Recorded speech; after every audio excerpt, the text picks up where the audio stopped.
আসসালামু আলাইকুম guys, welcome to my YouTube channel. আশা করি আপনারা ভালো আছেন। আলহামদুলিল্লাহ আমি ভালো আছি। তো ভিউয়ার্স, আমি জানি আপনারা কনফিউজে পড়ে গেছেন যে এটা আবার কি। এটা তো লঙ্কার মতো লাগছে, পাতাগুলো লঙ্কার মতো। তো এই গাছটা কি? আমি জানি যে এটা নিয়ে আপনারা একটু কনফিউজে পড়ে গেছেন। আর যারা চিনে তো তাদেরকে বলার কিছুই নেই, তারা তো জানেই। তো আমি বলি যে এটা আপনারা লঙ্কা হিসেবে ব্যবহার করতে পারেন এবং ক্যাপসিকাম হিসেবেও ব্যবহার করতে পারেন। এটির নাম হচ্ছে সুইট ব্যানানা। এটির নাম সুইট ব্যানানা। এবার আপনারা বলবেন যে সুইট ব্যানানা হলো কীভাবে? দেখতে তো লঙ্কার মতো, তাহলে সুইট ব্যানানা নাম হলো কীভাবে? আরে দাদা, এটা কলার মতো লম্বা এবং মোটা এবং টিয়া পাখির মতো। এখানে এই ঠোঁটটা কিন্তু একটু বাঁকানো হবে, তো তার জন্যই সুইট ব্যানানা বলা। সুইট কথার অর্থ মিষ্টি, তো এটা ঝাল নয়।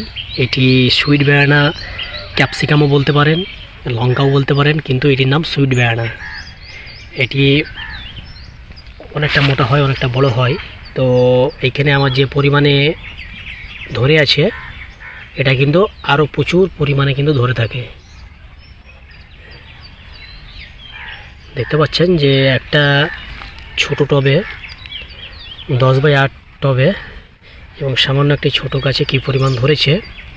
তো এই গাছটা আমি যখন সিঙ্গেল এতে রোপণ করি, তো আমি এর আগেও ক্যাপসিকামের ক্ষেত্রে এই পদ্ধতিটা বলেছিলাম যে আপনারা এটা করুন, তাহলে কিন্তু আপনাদের এই ছোট গাছে প্রচুর পরিমাণে ফল আসবে। তো প্রথমে আমি যখন গাছটা রোপণ করি, তো আমি গাছটা বসানোর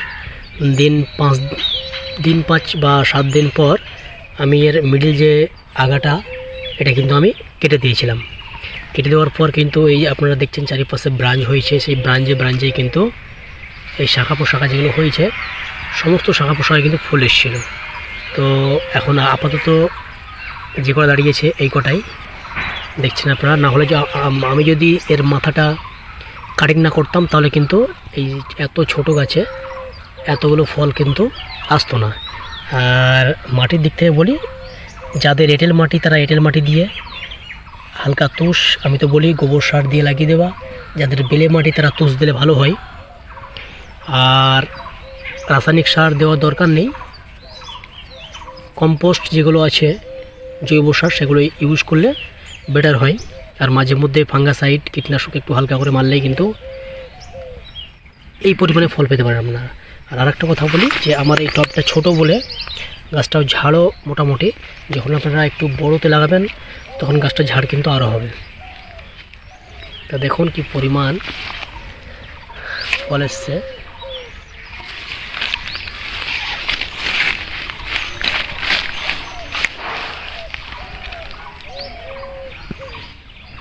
দারুণ দারুণ ফল এসছে।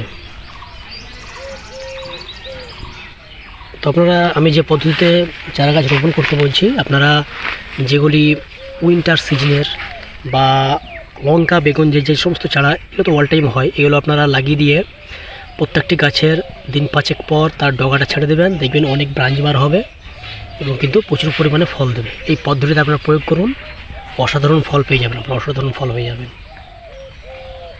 আর আমি তো বলেছি যে গাছটি যখন লাগাবেন তখন গোবর সার দিয়ে হালকা করে লাগাবেন, আর বাদ বাকি টাইমে জৈব সার ব্যবহার করবেন। রাসায়নিক সার পারলে পরে অনেক কমই দিন। তো ভিউয়ার্স, ভিডিওটি ভালো লাগলে লাইক করো, কমেন্ট করো, আর প্লিজ চ্যানেলটি সাবস্ক্রাইব করে নিও। তো ভিডিওটা বড় করছি না। আসসালামু আলাইকুম ওয়া রাহমাতুল্লাহি ওয়া বারাকাতুহু।